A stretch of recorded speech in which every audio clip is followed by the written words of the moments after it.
All right. I'll just do them. You tell me if I do them right. Just stand up. Okay. Just stand up. Okay, could you do it but not quite so high pitched? Yeah. Just stand up. Sorry, that's a Dude, joke. You're like, dude, sorry. that took me a second to realize just how fucked up I am right now. And then you started to do it, dude. I'm clipping this and posting it to my Instagram page. That was my highlight of the whole podcast. Us trying to do a little copy for Little the intro end. music, All right, all right, audio. all right. Do one more and just but try to sound like a little bit like manly for this one. Go. Oh goodness. What do you mean more manly? I feel like I'm still getting roasted. Yeah, a little bit. Just one more take. Asshole. Just stand up. What's up, everybody? This is AJ. This is the Just Stand Up podcast, and we are once again joined by Aaron of Blasted on Instagram. He's our new co-host, I think is what we're going to call him. We've got all sorts of stuff to talk about today, I guess. We got the UFC Ottowa card. We're going to talk about that a little bit. We've got some when is it time to retire. I'm going to be dead honest with you people. You asked garbage questions this week, so we're going to have a little bit of trouble with the normal 10-question things we do. But we'll figure out how to work around that because y'all just really dropped the ball. I'm not going to mince any words. I'm a little disappointed in all of you. So, Wow, harsh. You're like you're straight after. You were chastising your followers for not giving you content for your podcast. Shame on them. They can do better. I know what the Saturday question crowd is like when I do those Q&As. And if the Saturday crowd's at like an 8.5, the Sunday question crowd is like at a -3. We got maybe 3 questions on the entire thing that we could actually answer on here seriously. And then, shit, the best question came from one of my friends that texted in. Like, she did better than most of you guys. All right. So we've got our whole list of stuff we want to talk about today. The top of the list was, obviously the recap from UFC Ottawa. And the thing you were most interested in was talking about just Donald Cerrone as a whole. Maybe this resurgence is Dad Cerrone is what you wanted to cover. You wanted to compare them. You had some comparisons that seemed interesting that you wanted to talk about. Yeah. So would you want to lead off with that? Well, okay. So let's save that for the last, and that was definitely to me the most interesting part of that card. But I mean, the first thing I was a little bit sad to see the continued decline of Cub Swanson. I mean, for by all accounts, Cub's just a great guy. Like everybody I've heard talk about him just says good things about him, and that time comes for all fighters. And sometimes I think it's a little bit tricky because like we have such short memories and we judge everybody off of one performance, and like you never know, like maybe he was fighting sick, he had a fever, he had an off day, you never know, but like he did look a little bit slower. He got fatigued in the third round. I mean, he had a great second round, but I think 2 or 3 years ago, there's no way he loses that fight to Shane Burgos. And, Cubs still fun to watch. He's still doing his thing. But I was like, yeah, he definitely lost to Burgos, despite having his moments, landing some good shots. And that was the one thing that that cracked me up was repeatedly his corner was yelling, Cub, be athletic, Cub. And Cub's like, yo, I'm tired. You fucking be athletic. You fight for 13 minutes and you be athletic. I mean, and I know what they were saying is like when he does athletic things, he's creative. He does really fun techniques to watch and like will catch people off guard. But yeah, man, it's hard to be athletic when you're how does Cub now? I feel like he's like mid to late 30s. I actually have his Wikipedia page pulled up. Let me scroll right back up to the top. Cub Swanson is a ripe old 35 years old. Yeah, I mean that's the point where like you start to hit the decline. I'm not going to get too into when to retire. I mean we can definitely talk about that later, but martial arts are kind of a weird a weird balance because you never are your best when you're at your physical peak because it takes so long to learn. Same with wrestling, like all the great Olympic wrestlers are usually in their 30s and they were definitely at their physical peak before then, but it just takes so long to master the technique that you want to find that like exact right sweet spot where. Yeah, I remember Vitor talked about that. Back in the TRT days, he was talking about how he was in his prime when he was in his later 30s, but physically his body could not compete with all the knowledge and skill he had in his mind. And so when he had when we had TRT tour, the shaved gorilla, he was like, that's the peak fighter he could possibly be because he had all the years of experience combined with, Hulk level genes. Yeah, Vitor's like, I have found a loophole in this equation. You wait till your body's physically declined, and then you pump all kinds of crap into it, and then you're perfect. Yeah, and then you fight John Jones on short notice and almost win the light heavyweight title despite being like 36. But I think Cub has not adopted that strategy because I also don't think it would work right now. And fucking USADA messing up the game for us. So we can roll around back into Cub if we're talking about when it's time to retire. But this second fight, this just might have been me. I mean, I think the quote unquote co-main event was Elias Theodoro against Derek Brunson, and I was thoroughly entertained by that fight. Hold on, time out. You have to let me get in my little warning. Elias, I love you. I still have tremendous respect for you helping out with the giveaway, but I'm gonna let Aaron say this stuff, okay? Don't hate me, Elias. Don't unfollow me. Don't block me or anything. This is all Aaron. Go ahead. Wow, you just said, I'm throwing you under the bus. I don't care. What did you throw? You set this up like this was going to be like a shit on Elias Theodore segment, which it is not, my friend. You were sorely misrepresenting my intentions and what I think. Fighters can be a little bit quick on the switch if they think that you're talking negative about them. You got to remember, Tony Ferguson blocked me just for posting a screenshot of the story about his stuff that happened a few weeks ago. I can't risk losing Elias. He's been here for a while. He's been here for years. Now, okay, so there's two things. One, Tony Ferguson is, I think at this point, it's safe to say he's clinically insane, and Elias is a well-balanced, generally polite individual with a good head of on his shoulders and an even better head of hair on that head. So tremendous hair. Yeah, I mean, okay, so just like when Elias was creating his character. Like if this is a video game and you're distributing attribute points. Oh, you're dragging the bars across for all your attributes. Exactly. Yeah. This is like RPG style. Yeah. Jawline 8. Yeah, and then he's like, yeah, we're gonna put the rest in like stamina. It's like, do we need like speed? He's like, nah. Strength, yes, some of that. Like he's got his durability up there pretty well. He took a shot from Thiago Santos. Elias is a tank. Like it's not even that it's he's durable. Like he's gotten cracked by some heavy hitters, and he never even looks like that perturbed, right? Like I was live at that Thiago Santos fight, and I mean he was getting his face smashed in, and he's like had this look of like just another day at work. Yeah, I mean, I'd probably rather be doing something else, but this is like mildly perturbing. Like, meanwhile, there's a huge gash. I'm like, no, Thiago, not his face. Leave Elias' face alone. God damn it. Yeah, I mean, so and again, I was not being sarcastic. I am always legitimately entertained by Elias fights, even like doubly They're so. They're fascinating. Yeah. Okay. And here's the thing. Like, I mean, the announcers will always say it's like, wow, he's so unorthodox, and that is a polite way of saying that from a pure technical standpoint, like he's not very good. Like, especially when you have Michael Bisping, someone from the division who was the champion at one point. You could tell Michael wanted to say other stuff.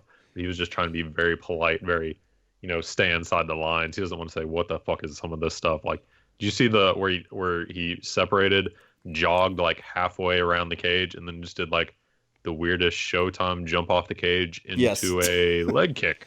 Well, okay, and here's the thing. I said that they're not good. I should say they're not what most trainers would teach from a technical perspective. He doesn't follow like the pure like technical style of most fighting forms. But to say they're not good, I don't know, because when we were joking before about the attributes, like definitely fantastic jawline and hair. I mean, he and Elias makes 100% sure everybody knows that his hair is the best in the game, but I can't blame him. I'm jealous of it. He is regularly going against people that are bigger than him, stronger than him, faster than him, have been fighting longer, and like have like a huge technical advantage. Because they have this big. I mean, I don't think he started with this like base skill set of, wrestling for 20 years or Muay Thai or anything like that. He kind of like picked it up. So he's in these fights like where he's at a physical disadvantage, and usually like the one place he might have an advantage is cardio. And then he's also at a technical advantage. And that being the case, somehow he was and I don't know if he still will be, but he was top 15. Like he was not. I'm pretty sure he was ranked 13 last night. Yeah, and Brunson's above him. So in theory, with him losing to Brunson, he shouldn't fall in the rankings. Yeah, I mean, Elias is winning fights with all. He was on a 3-fight win streak before that fight, apparently.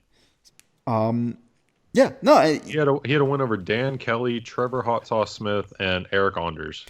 On that was the one too. Like the Eric Anders, I'm like, how is he? I mean, it was a split, so it was close. Eric Anders like bigger, stronger, more explosive, the whole thing. But Elias has his game. It's weird and unorthodox, and I think any trainer who's like, you must adhere to the perfect technical technical methods of whatever martial art probably cringe when they see him. I mean, I know Bisping was. He was like you said, he's trying to be polite, but he's just like, oh my god, what is he doing right now? These like weird spinning attacks, and I mean the one to me that was the strangest last night was, have you ever sometimes when you see really tall fighters, they'll kind of just put like their hand out like a really almost slow jab just to measure distance, and they'll kind of that kind of like lazy flick almost. Yeah, and they'll actually just like hold that one hand out at reach. Oh yeah, where it's like palm forward to him, hand out. Yes, just keeping the distance. Yeah, I know what you're talking about. Exactly, and from a striker who's tall and has a reach advantage, I think that makes sense a little bit, right? Because you are gauging your distance. You're also putting a physical barrier. It can disrupt the opponent's field of vision. It makes sense for Israel Adesanya to do. Not as much Elias Theodorou. It was what you're going at. Except here's the thing. Elias was not doing that with his hands. He was doing that with his feet. Like he was. I didn't pay attention to the fight that much. I had friends over for the first time in a while, so I was only catching it out of the corner of my eye when the fight was on. He was like slowly reaching out his lead foot and like tapping Derek Brunson and like just like lightly touching him on the leg and like holding it there. And I for the life of me, I'm sure it fit in to what he was trying to accomplish, because like again, as unorthodox as Elias's game is, like it's coherent and it kind of makes sense. Like he's winning fights, he's managing to outpoint people. You can see what he's doing, but you can also see no one else is doing it whatsoever. No, but again, I think for the skill set that he had coming in and his physical attributes and the way he matches up to a lot of guys, like that's kind of what he's got to do to win. And I'm always, again, so entertained watching these fighters being like, "What? No, there's no freaking way! Like he's winning this fight. What the hell? I can't believe I'm losing." I'm looking at his record right now. He's 8-3 in the UFC. It's truly fascinating, and he's beaten like names that at least guys like you and me will recognize, and maybe some casual fans would recognize some of the names like Eric Anders and Sam Alvey. But I mean, it's remarkable. He's one of the most fascinating, just from what we know MMA is supposed to be versus what he does. It's always entertaining. I don't care if you like him or not. You're not going to see that from anybody else. You might as well take it for the entertainment value that it really is. Well, and I mean the other thing that I just like Elias's persona as a whole. I mean, there's a lot of fighters who just thrive and it's like, oh, I've got to be a tough guy. Like I show no fear. I know. And Elias is like, you know what? I've been a model for romance novels. Like I'm just gonna lean into that whole side of things. Like, did you see his new endeavor? Have you seen that in his Instagram stories? What's that? Oh my goodness, this is peak Elias. He's great at trademarking stuff. Like he trademarked the main event spelled MANE for like a lion's mane. Uh-huh. He trademarked the ring boy, whatever it is, for doing that. I forgot about the Invicta ring boy. He does more besides Invicta too. I think he does some Canada cards that are like local hilarious promotions. His new thing is he is #WeedBay, and so it's I don't want to use ripoff, but it's basically a ripoff of the Salt Bay dude. He's doing that for the medical marijuana company he's working with up in Canada, since his new campaign has been medical marijuana for fighters and CBD and all that stuff. So his new thing, he has a calendar, 12-month calendar of pictures with him and weed. Apparently, that's for sale. He has a T-shirt that's like a cartoon version of him, dropping the weed nuggets over his elbow. It is Elias in the cage and out of the cage is just a fascinating person to study. Yeah, well, see, and that's why I got a little bristly when you're like, oh, like Aaron's about to rip on Elias. I was like, yo, fuck you and anyone who does rip on Elias, man. You'll never hear me say something bad about him. I'll always word it. He's interesting. Like I've got seriously, I have so much respect for him. For people who don't, oh, that's nice. For people who don't know, when I did that, I did a charity raffle for the Josh Mann Foundation that Josh's friends and family started once he passed away. Elias sent us a package of stuff for the auction. It got lost in the mail or stolen. I lived in kind of a weird area. I told him that it was stolen or lost, and out of his own pocket, he just went and got even more stuff and shipped it from Canada down to me, and it was to me in like 2 days. Like, I will always respect Elias for doing that. He went above and beyond to help out our raffle when we were just trying to benefit, Josh's foundation that was just starting up. So you'll never hear me say anything bad about Elias just from that. I don't care if it's bias or whatever. He's a good person. We're never going to hear any problems from Elias. So we're not trying to shit on him, but I could see how he might not like some of the stuff we say. So we just have to throw. No. Stop. You keep saying we're not trying to. We are not shitting on him. We are singing his praises. Not in a. He just may not like the way we're doing it. Well, and that's the other thing. No, I don't think so. Like, Elias is like a cool guy. I think he's pretty realistic about where he factors in. Like, he's doing his thing. Like, he's got a lot of self-confidence.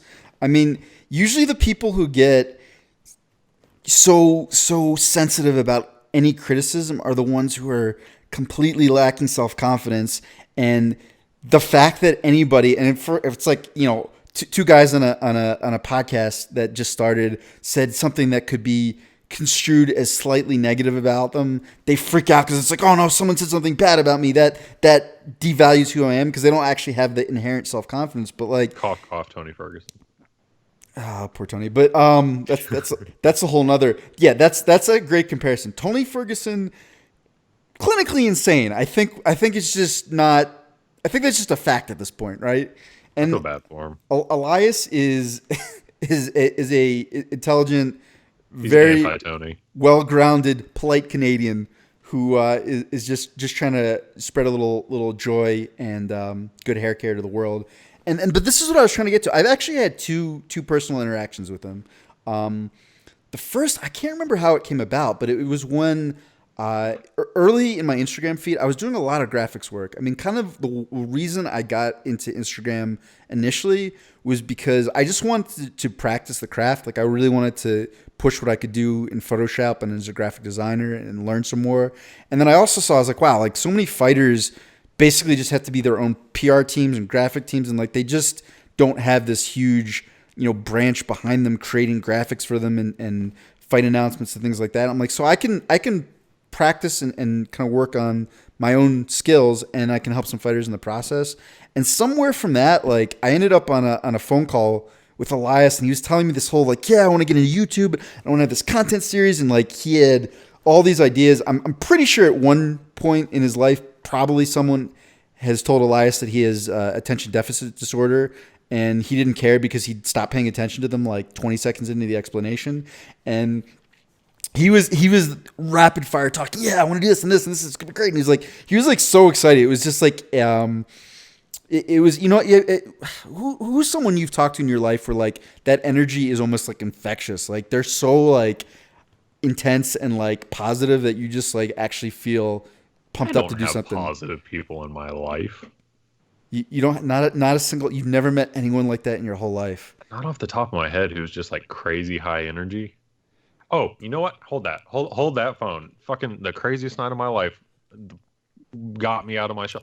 Fucking Jonathan Tucker, the actor from Kingdom. He's on, what is it, Westworld now. He's in the new Charlie's Angels movie. He is electricity in a bottle. Like, that's the best way to describe it. I learned so much about the geopolitical scene in India, to what he felt about gun control, to how he felt about marijuana, to having to give lectures on who's the best leg kicker at lightweight. That man is just craziness. And I'm a very anti-social person when it comes to like out in public. I don't go to bars. I don't go to clubs. I hate crowds. I was just at the fights because I won free tickets, and he had me dragging along to bars with Cowboy Cerrone, Demi Lovato, Joe Schilling, random people like that, and boy, just hanging around him, like it was, you could every time he said something, it was just like you started laughing, having a smile, and you just wanted to just play the game, match the energy. So I guess that's probably close to what you were talking about. Yeah, exactly. And we even remember at the end of the call, he wasn't just thinking about himself. He's like, don't worry, like, we're gonna do this so that we both of us make a lot of money. And I'm kind of like laughing because I'm like, that wasn't why I started the account, but if somehow this leads to us making money, that's cool by me. Like, no worries. And then, not surprisingly, I didn't hear back from him.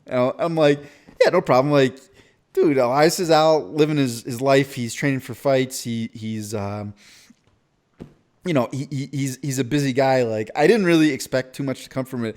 And then like 6 months later, I get a DM from him being like, dude, I'm so sorry. Like, I apologize. And I'm sitting there, I was like, it's your career. I'm just trying to help you, man. Like, no worries at all. And just the fact that he actually like remembered to follow up and then apologized, I thought was just really nice of him, and I could not see very many other fighters doing that.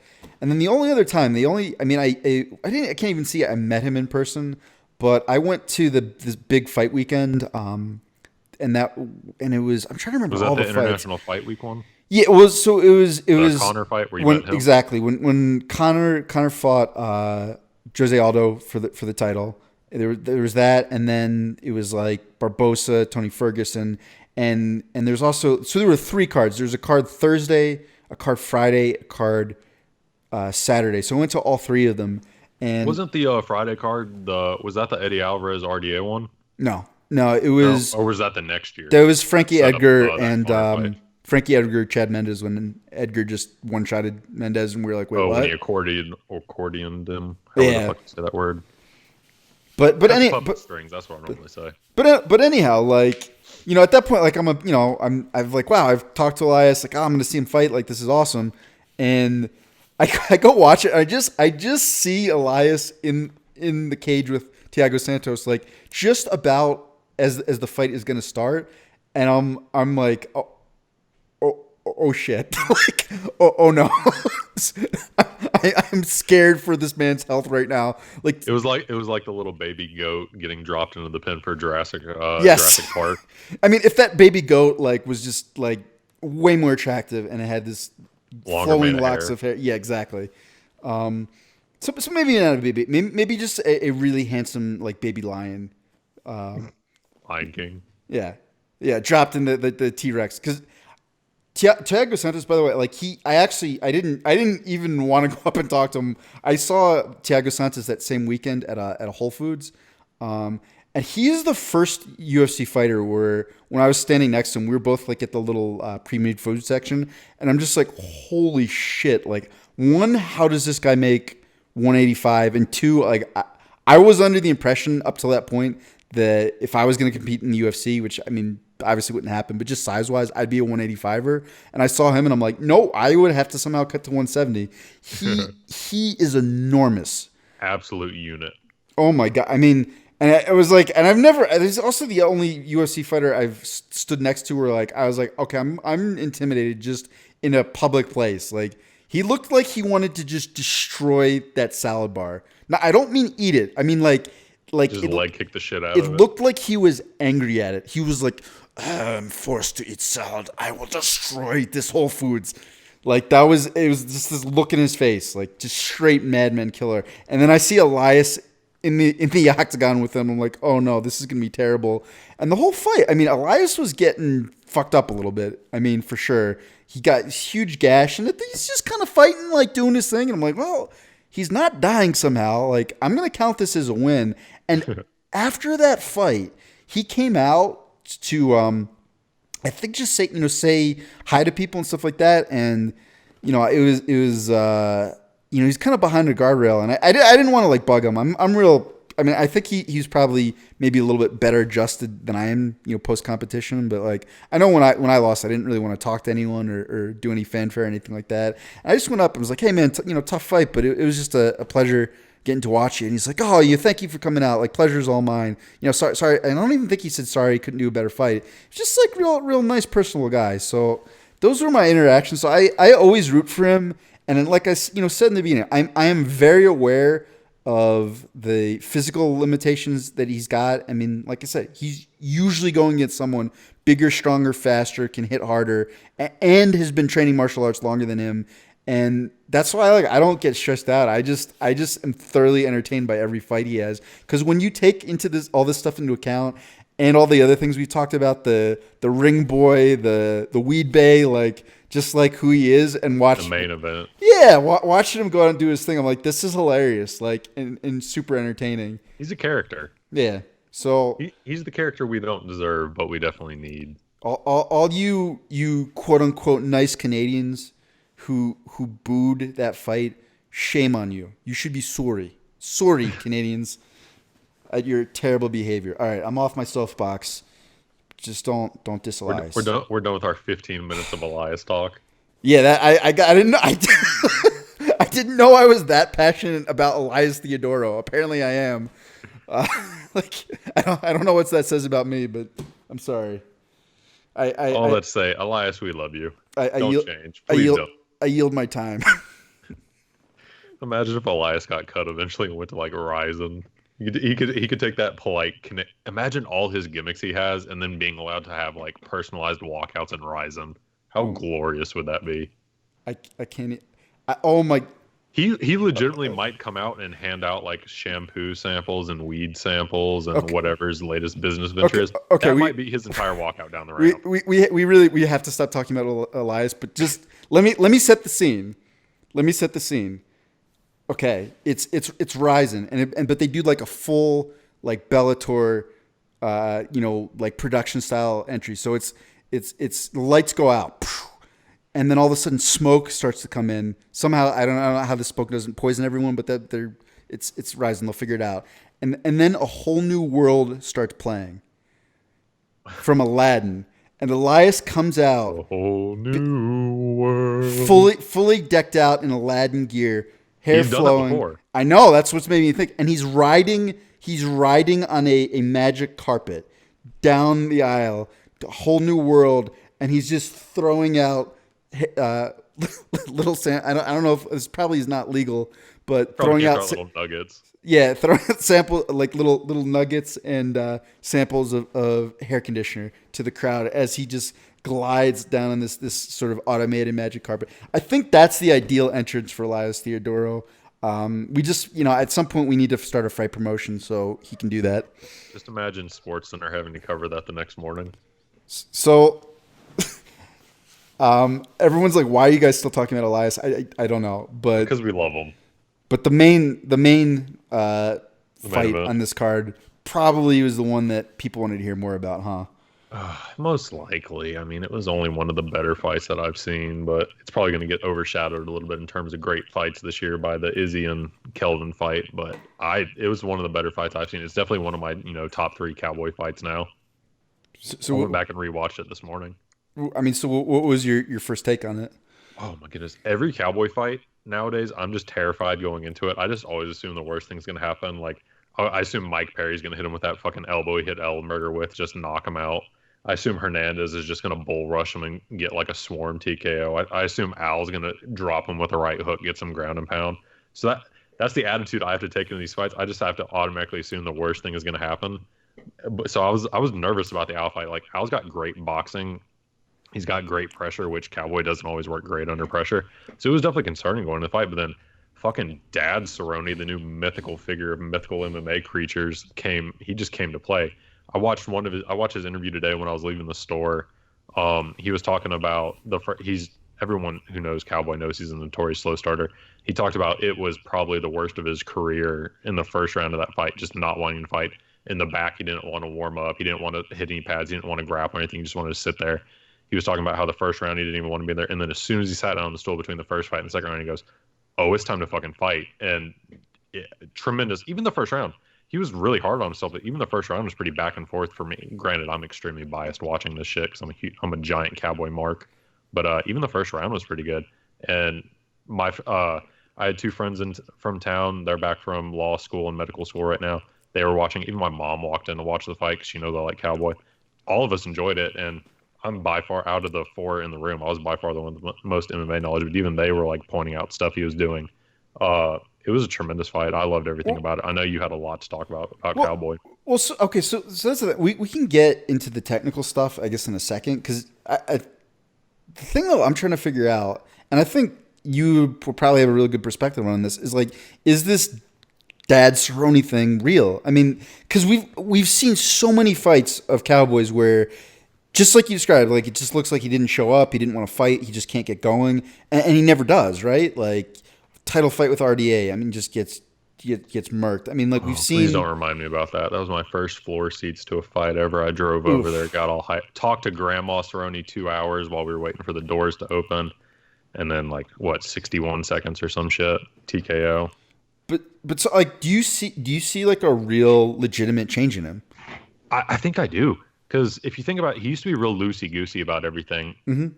as far as fights goes. He just wanted to fight as many times as possible. He would talk about, oh, I don't care about the belt. So it seemed like he wasn't really focused on that. But it seems like once his wife, girlfriend, fiance, I don't know what she is to him. I don't know if they got married or not. Once she got pregnant, it seemed like there was a little bit more seriousness when he was talking about it. And then as soon as little Daxon was born, it seems like he's coming in a lot more focused. He has a lot more goals. I mean, and just visibly, like he facially looks angry, right? That's Yeah, the thing I've he looks noticed. he looks more pissed off now.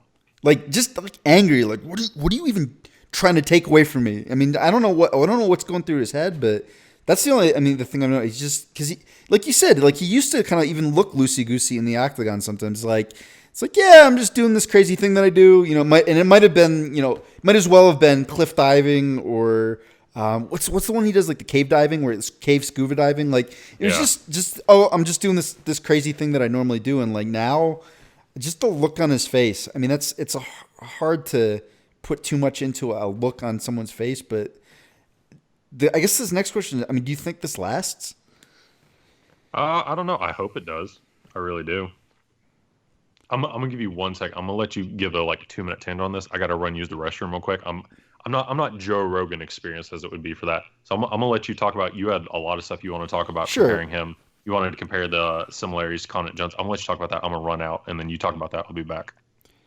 Yeah, no problem. I mean, so what I was really surprised about was more Al's approach than what Cerrone did. Like we already know what Cerrone can do, right? Like he's fantastic from range. If you let him be an outfighter, and just for you guys who don't get like real into the weeds on the technical aspects of fighting, basically like the way I've heard it described is an outfighter is someone who wants to fight at that punching kicking distance. Because if you think about it, there's all different types of range. There's a range where you're on the outside and you can punch and kick. There's that like kind of tighter boxing range where you're too close to actually kick and you're a little bit too far away to clinch. And then you get into the clinch and then you get into wrestling, grappling, all that. So Cerrone, I think, has some of the same issues that I've seen a lot of Jackson Wink fighters have. Like, I think Condit has this issue, Cerrone has this issue, and John Jones has this issue of they're not usually great at controlling where the fight happens, if that makes sense. So, like, Condit is probably the worst of the not the worst of the three in controlling it, but like Condit's game isn't as complete as Cerrone or Jones's. So Condit's a straight out fighter. Like he just wants to fight and kickbox at range, and then if you take him down, he's got good jiu-jitsu and he can submit or uses jiu-jitsu to get back up. Like Cerrone has a little bit more complete of a game. He's got some more offensive wrestling, and he's I think probably at this point maybe a little bit more dangerous on the ground than Condit. But sort of the same thing. Like Cerrone wants to fight at that same kickboxing range as Condit and use his length and his reach. And then Jones, exact same thing. Like he wants to fight at that range. And the one that I think people miss all the time with Jones is they're like, oh my God, it's so amazing. Like John Jones, fought a wrestler and he beat the wrestler at wrestling. And they fought Glover Teixeira, who wanted to fight with him in a phone booth, and he beat him in a phone booth fight. And then he fought Alexander Gustafsson and he beat him in a range kickboxing. Like, look how great it is. It's like, yes, but that also tells me that John Jones is not good at controlling where the fight takes place. Because in some of those fights, I mean, particularly the Gustafsson fight, it would have been a lot better if he could have not fought a ranged kickboxing fight. But he just didn't have that tool set to control where the fight went. But the issue with John Jones is he's freaking amazing everywhere. So it doesn't matter where you take the fight. He's going to beat you anywhere. Cerrone. Okay, so back to Cerrone. You're like, that's great. Now you're talking about John Jones. Cerrone's biggest weakness, as I've seen it, is in that medium range. Like he is a straight assassin at as an outfighter. Like if he can fight at kickboxing range where he can kick, he can keep you on the end of his punches. Like it's just going to be a long night for you. And then once you get into the clinch, he's real good, knees, elbows, all that. But if you can make Cerrone fight at that medium range where you're too close to kick, it's straight boxing range, and you're too far away to clinch, he has a real issue. And that means that you're pressuring him, but you're not rushing in.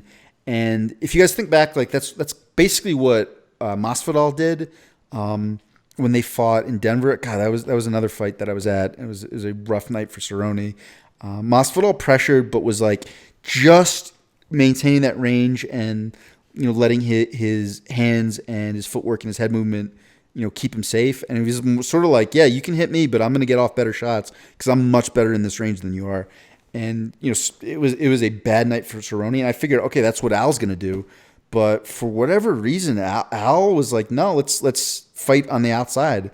So Al, wasn't closing that distance, and was getting some good shots in despite being, visibly smaller, having a reach disadvantage. But he just never really pressured and maintained that distance and let Cerrone outfight. And that's just going to be a bad night for, I think, pretty much anyone at 155.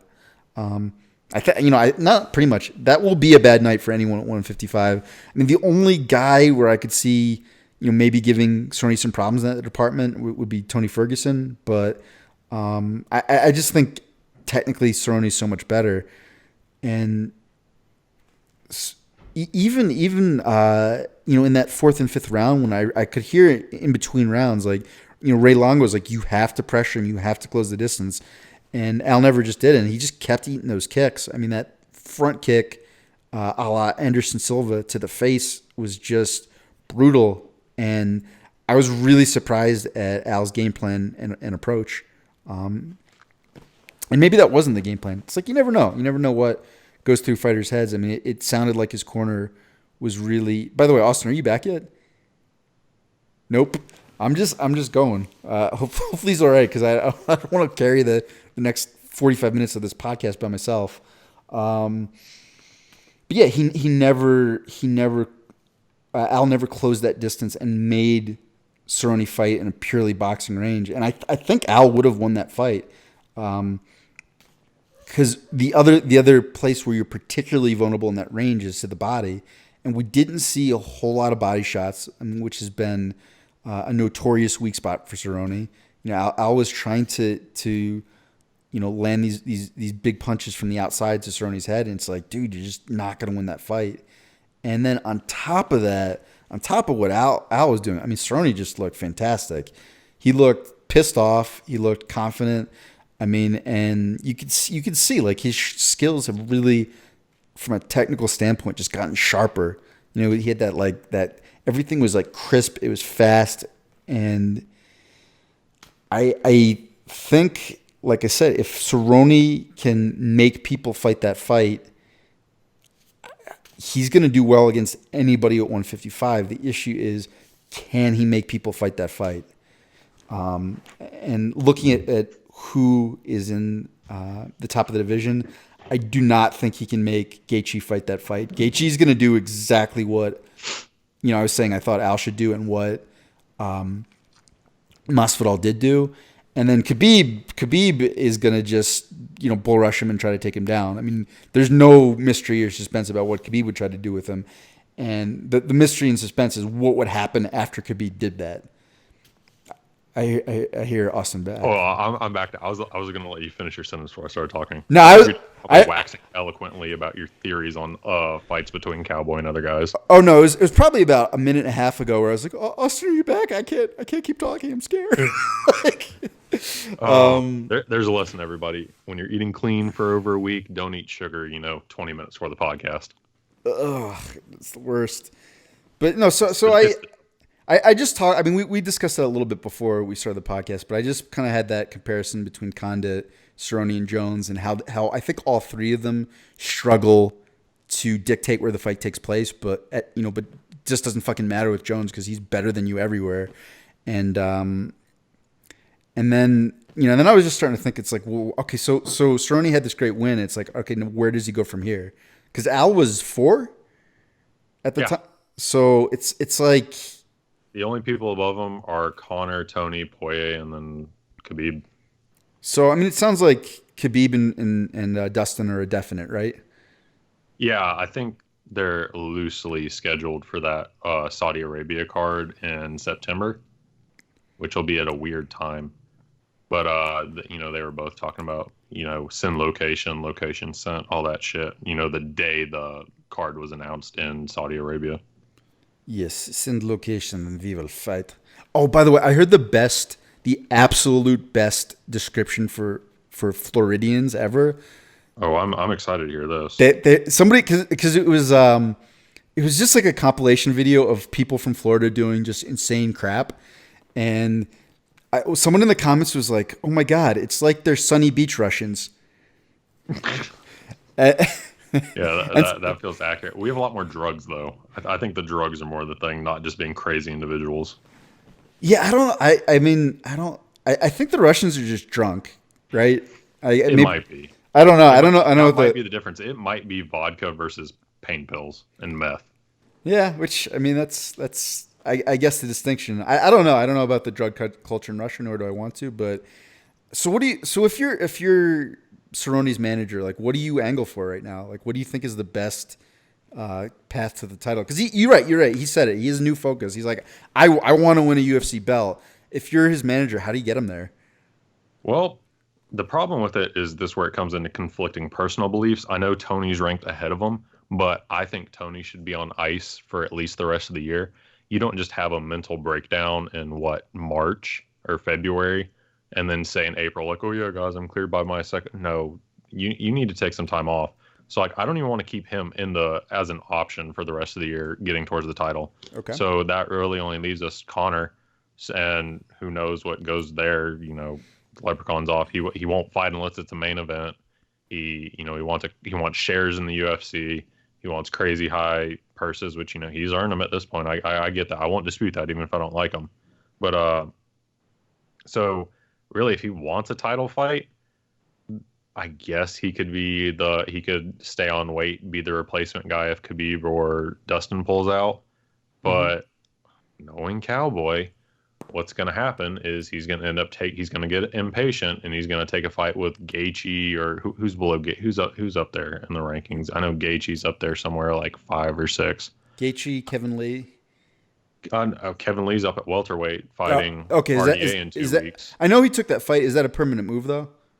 He hasn't. I think he said he doesn't want it to be a permanent move, but I mean, the rankings don't work that way. But I think in theory, once he fights at welterweight, they're supposed to take him out of the lightweight rankings, but they don't always do that. I think Cowboy was in the lightweight rankings for like 3 fights, his first 3 fights at welterweight. So, I mean, Nate Diaz is still in them. So do you think? I mean, you think he just waits and No, there's no chance in hell Cowboy waits. Come on, people. He's captained 6 fights in a year or something. He likes to fight too much. I feel like he always talks about how much he hates fighting, like the fear, the anxiety before the fight happens. But I think he needs that rush. So realistically, he's probably not going to play the smart move. He's probably going to end up fighting someone like Gaethje or I don't know. Tony's issues and Connor's issues really throw a wrench in Cowboy's path. He could, I mean, in theory, if he can build up, even he's not going to talk trash, but if he can keep his name out there, in theory, he could probably leapfrog Tony and Connor if Connor's, off gallivanting, selling whiskey over in Ireland and here. But it's kind of a rough path to the title for him. I think he's going to end up cowboying himself out of a title fight. You know what would be beautiful though if What? and in theory the UFC rankings are completely unbiased and assembled by a panel of journalists who assess everybody, and it's just based on merit and there's no politics in it at all. Yeah.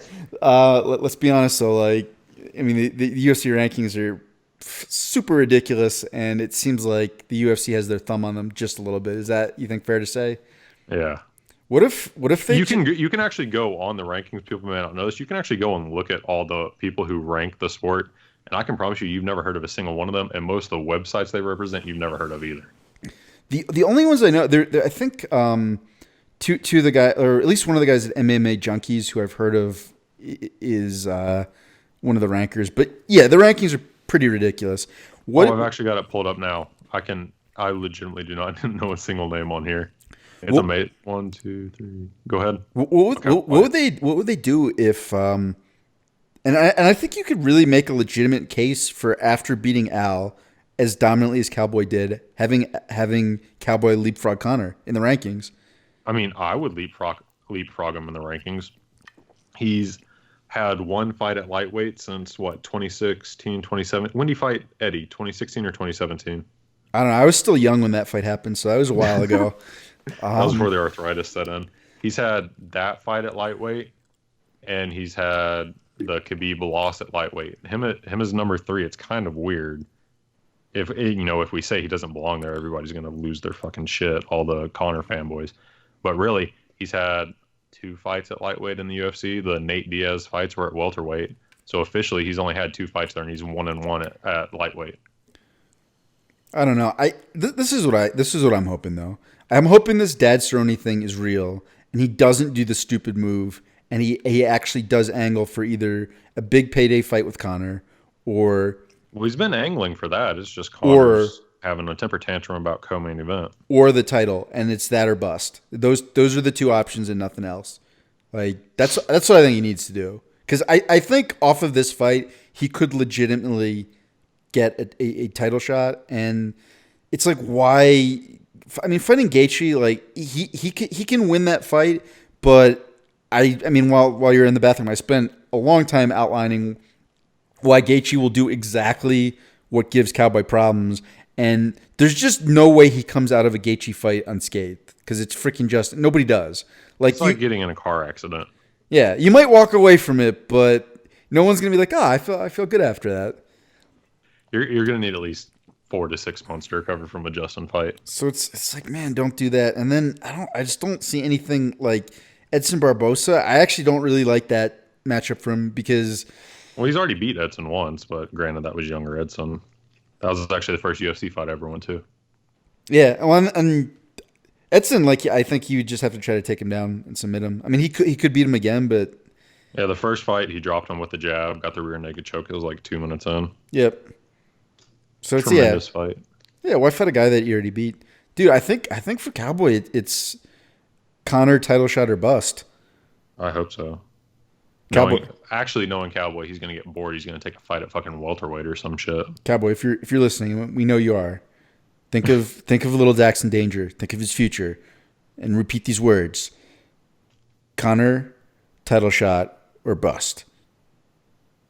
We need to make that a T-shirt. We need to hit up other Aaron at Love MMA. We need to get a T-shirt made. All right.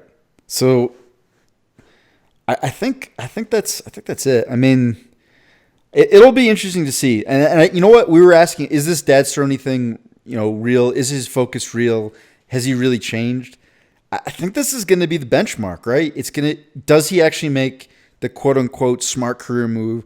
Does he resist the impulse to just take a stupid fight? Does he really put the big money fight, first and foremost? I think if he does that, that answers the question. Yeah, most likely. I mean, it should.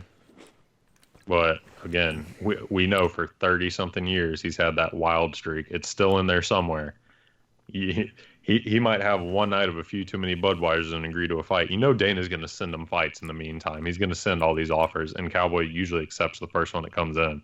So I think, honestly, if we're thinking about it, most of this game is going to be predicated on does Dana send him a fight that doesn't have Connor's name on it or a title belt on the line. Yeah, well, like I said though, if Dana sends him that fight that doesn't have Connor's name or a title belt, and he declines it, then I think we know a real change happened. But I think he's prided himself for so long on being that anyone, anytime, anywhere. Right. That's how he's built his entire career. Yeah. So I think Dana knows if he sends the bout, it'll happen. Which, oh my goodness, right. if we just had 165 people, we could solve so many of these problems. Well, we could go back and forth on this one for quite a while, but I think that just about wraps up the glory that was UFC Ottawa. What's coming up in the future? Oh, coming up next weekend, we have two very odd cards. We have UFC 237 and we have Bellator 221. Both are on Saturday. Obviously, you get the UFC pay-per-view through ESPN Plus. The Bellator's card is on DAZN, DAZN, however you want to say it. The UFC's card, we've got Thug Rose fighting Jessica Andrade, however you say it, the Brazilian way. The most what-the-fuck fight I think has been scheduled this year, Jared Cannonier versus Anderson Silva. We got Jose Aldo versus Alexander Volkanovski, and I'm going to be honest, the rest really don't matter. No one needs to know about a little nog fight. Bellator, we do have a fascinating fight. We have Michael Chandler, the 55 champ, fighting Patricio Pitbull, the 45-pound champ, trying to avenge that loss that the older Pitbull brother had to Michael Chandler with that brutal knockout. We have Douglas Lima fighting MVP in the welterweight Grand Prix semifinals. And for those WWE fans out there, Jack Swagger, real name Jack Hager, is having his second fight in Bellator against a fellow by the name of TJ Jones. No idea who that is. So, interesting fights. There's some interesting fights. The fact that Anderson Silva versus Jared Cannonier is a co-main event in 2019 says a lot about the UFC right now, the way they schedule fights. Yes and no. That actually kind of makes sense to me, right? Because Anderson, we're talking about like when it's time to retire, and Anderson is way, way, way, way past his physical prime. Like, I think he's been like that whole title run where he was like this unbeatable champion and he was like dropping people. I think he was already past his physical prime during that. Because do you remember like really, really early Anderson Silva fights? Like, I know him from watching the replays. Yeah, he was just a straight like brawler, like not a brawler, like he was still technically good, but he's like, yeah, you hit me, I don't give a shit. Like he was like a come forward, like push the action, like I'll take a shot because I'm when I hit you, it's gonna be worse. Like he was just a completely different fighter. And then I think he actually started to slow down a little bit. He couldn't take damage as much. And then like what we remember as prime Anderson Silva, that was when he was already slower and he's like, okay, I have to become more of a counterpuncher. I don't have the cardio and the durability to like go absolutely insane like I used to. So when he had that great run and, dropped Forrest Griffin and all that, like I think he was already past his physical prime and has just been sort of slowly dropping off since then. So it's like you can't give him a straight killer, but if he's on a card in Brazil, like you probably want him pretty high up there because they got to pay him a lot, right? So they got to get their money's worth. So might as well. Yeah, it makes sense. Like, and fuck it. If Andy's at the point where he's like, oh, it's normal. I like the MMA. I'm going to throw punch. Like, yeah, let him do it. That was a terrible. I'm sorry. You know what? I solemnly swear I will never try to do an Anderson Silva impression again. I was midway through it. I'm like, wow, this was not a good idea. That's funny. Thought it was going to be good in my mind when I started. Sure wasn't. But you guys get what I'm saying, right? Like, yeah. Okay, we're gonna hit pause here real quick. We might have to edit the podcast. I'm gonna go be sick again, or you can keep talking. It's up to you. I'm very sorry to anyone listening to this, but hopefully we'll edit this out or something. And we're back. Sorry for the second impromptu break, people. Sometimes when you're sick, it's all my fault. Sorry about that. Blame me. Yell at me in the comments. Give me a few comments about how nice my voice is, and then yell at me. At least build my self-esteem up a little bit before you start trashing me for that. My bad to Aaron. My bad to anybody listening. Sorry. Just to remind me, like what was it that you ate that got you sick again? Dude, my freaking best friend came back in town, and I've been eating clean for the last week and a half, and he brought us a freaking ice cream cake for my birthday 3 weeks late. and ate some of that like 20, 30 minutes for the podcast. And when you eat clean for a week and then you eat that much sugar, you're gonna feel sick. So, so No you bueno. so you ate too much ice cream cake and you got an upset tummy. Pretty much. So I'm the world's biggest bitch. you're it's not the world's biggest. You're like the world's biggest 6-year-old.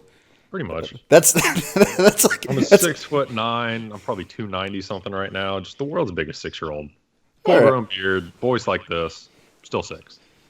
All right, just so we've established that we can move on. We can forgive you. You're still learning and growing in I'm your still body growing. and going into changes. It's okay. We forgive you.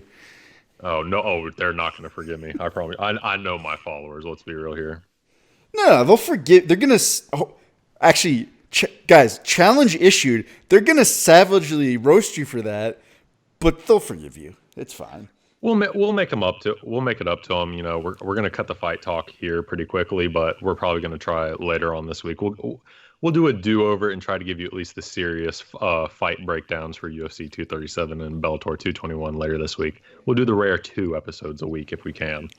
All right. Well, so real quickly though, I mean, I did want to just real briefly touch on Lima versus MVP, and I'm interested to see how that plays out because one of the comparisons that always comes up is MVP and Israel Adesanya, which people are like, it's so disrespectful and everything. And That drives me crazy. well, okay, and here's the with Israel Adesanya, he's like real flashy and he can do some incredible techniques. But when you look at just like the base skills in his foundation, he's super sound technically and he's got a great foundation. And with MVP, because of all like the weird dancing and everything like that, it's a little bit harder to tell.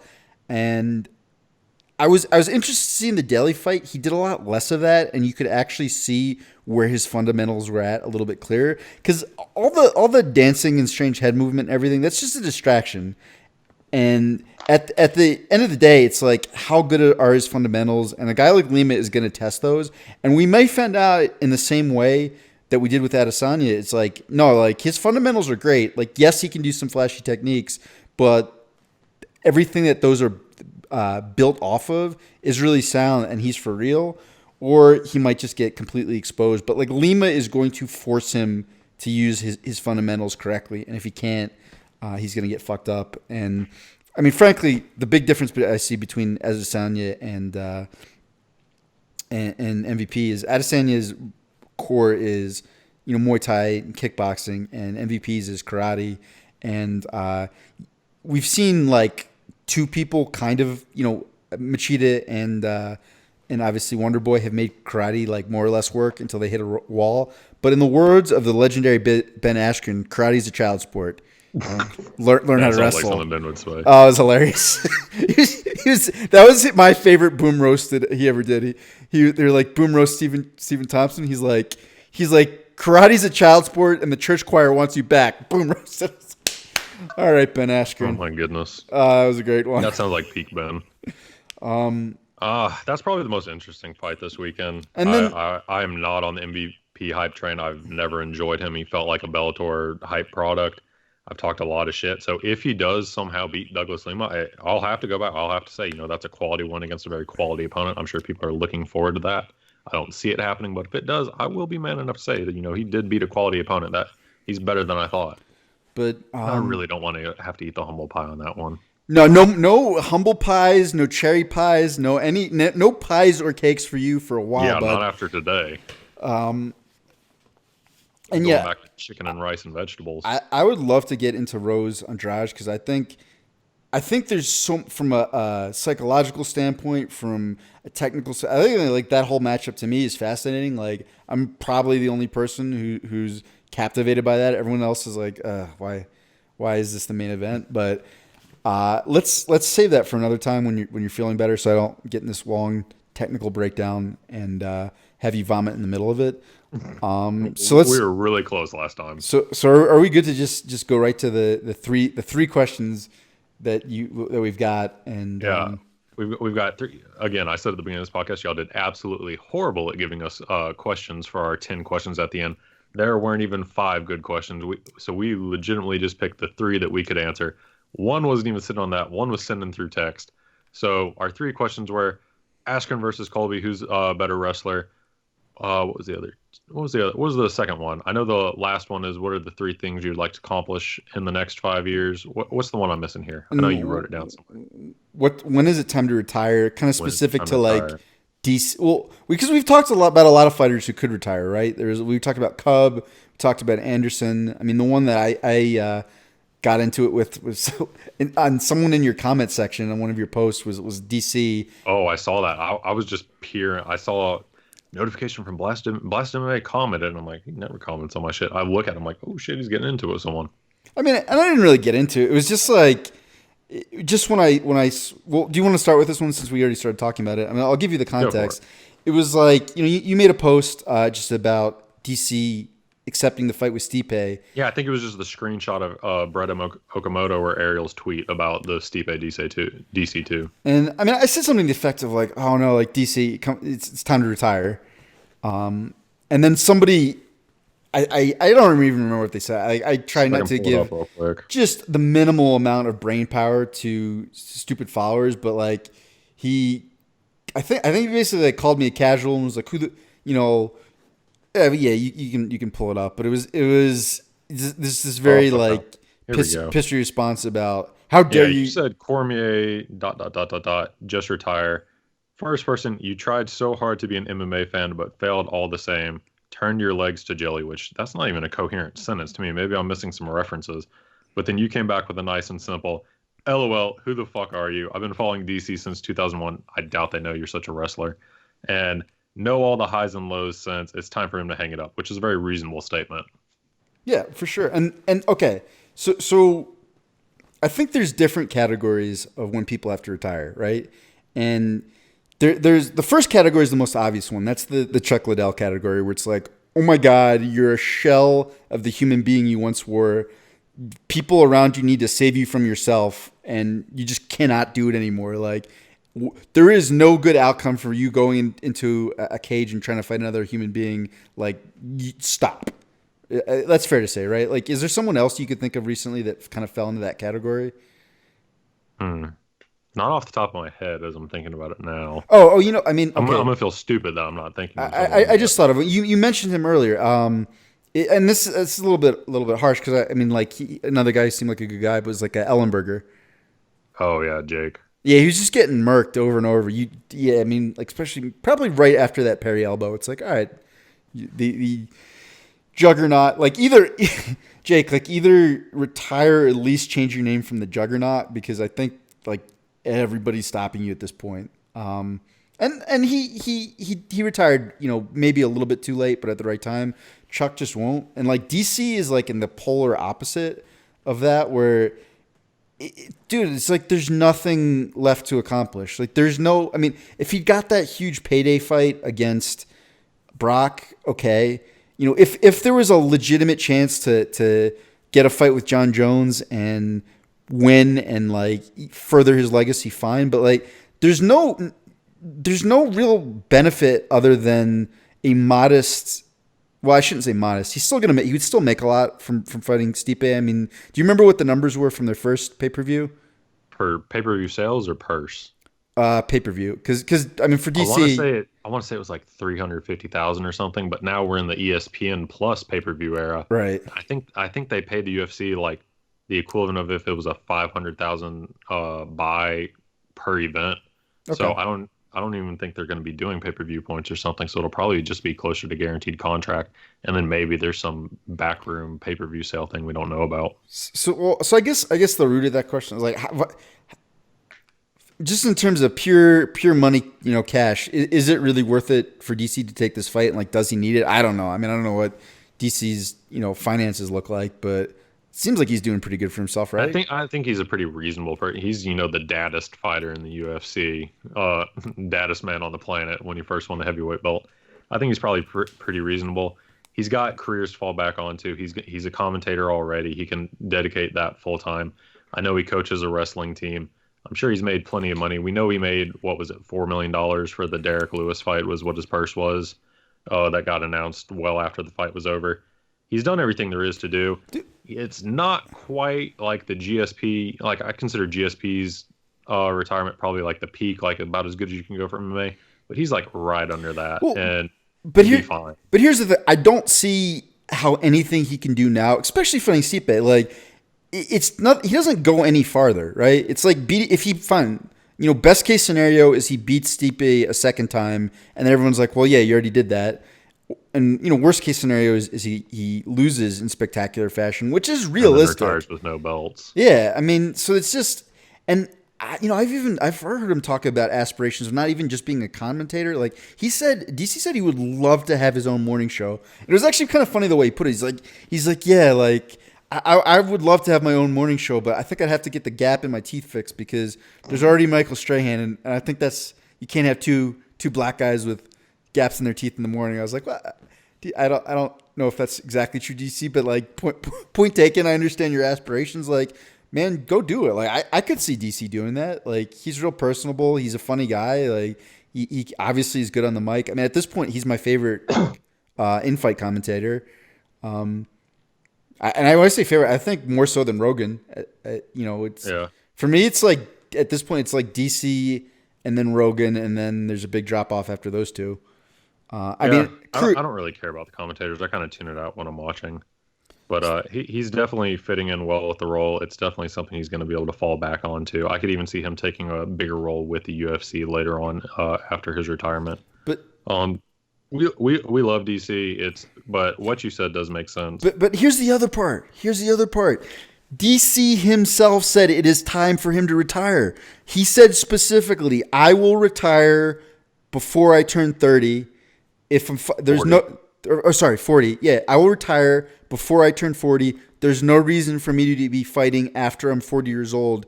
He turned 40 last month. Like, that time has come and gone, and now he's sticking around for a fight that, I mean, it's gonna be good money, but dude, like, pour yourself into this new career you want. You're gonna if DC can land that big morning show slot, he will make more money doing that than he ever made in the UFC. Like, it's so money. I don't accept that as a valid reason. Legacy, it's not getting any better with that fight. I mean, the only reason is like, well, I want to just compete one more time. I'm a competitor, but you're gonna always want to compete one more time. There, you could always say, well, I could come back for one more. Like, eventually you have to cut it off, and you said this is the time, so you're done, man. Stop. But who the fuck am I, right? I'm just some fit. What did the guy say?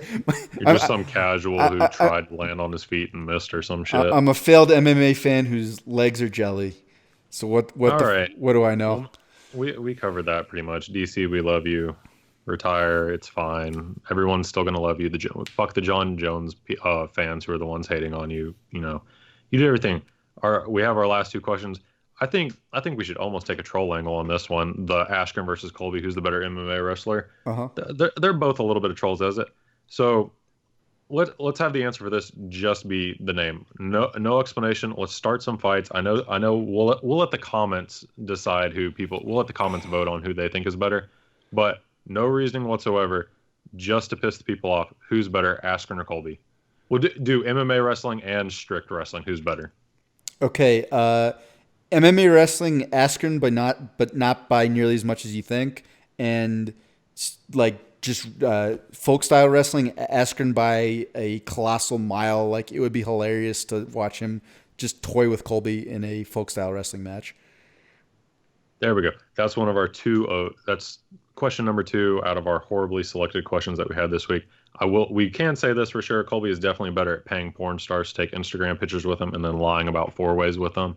He's got Ben Askren beat by a landslide there. I don't think Ben Askren's ever going to be able to even get a porn star in his DMs. So let's just move on to 3. So we can wrap this up after that. And I can go lay down, rub my tummy, and eat some chicken noodle soup like a little baby. But our last question that was sent in via text was, what are 3 things you'd like to accomplish in the next 5 years? I'm going to say mine very quickly because I already know. I would like to visit Oklahoma. There's some people I want to visit there. That's probably the least expected answer possible. I would like to be able to turn my social media more into a business, actually start making some income off of that, but through like well-established business partnerships, actually, selling merch, stuff like that. Not a lot of regular traditional jobs really appeal to me, but I love working through social media, working with fighters, working with other pages, stuff like that. And then number three, what do you like to call? I don't know. Maybe settle down with someone. That would be nice. I don't have any grand dreams. I don't want to climb Mount Everest or anything like that. I'm a pretty down to earth person when it comes to that. So those three, the first answer, people know who that's supposed to go for. Everything else is simple. What are your three that you'd like to accomplish in the next 5 years? Dude. Okay, I can tell you mine, but I just need to explain something to you. This question was asked to you by a female, correct? Yeah.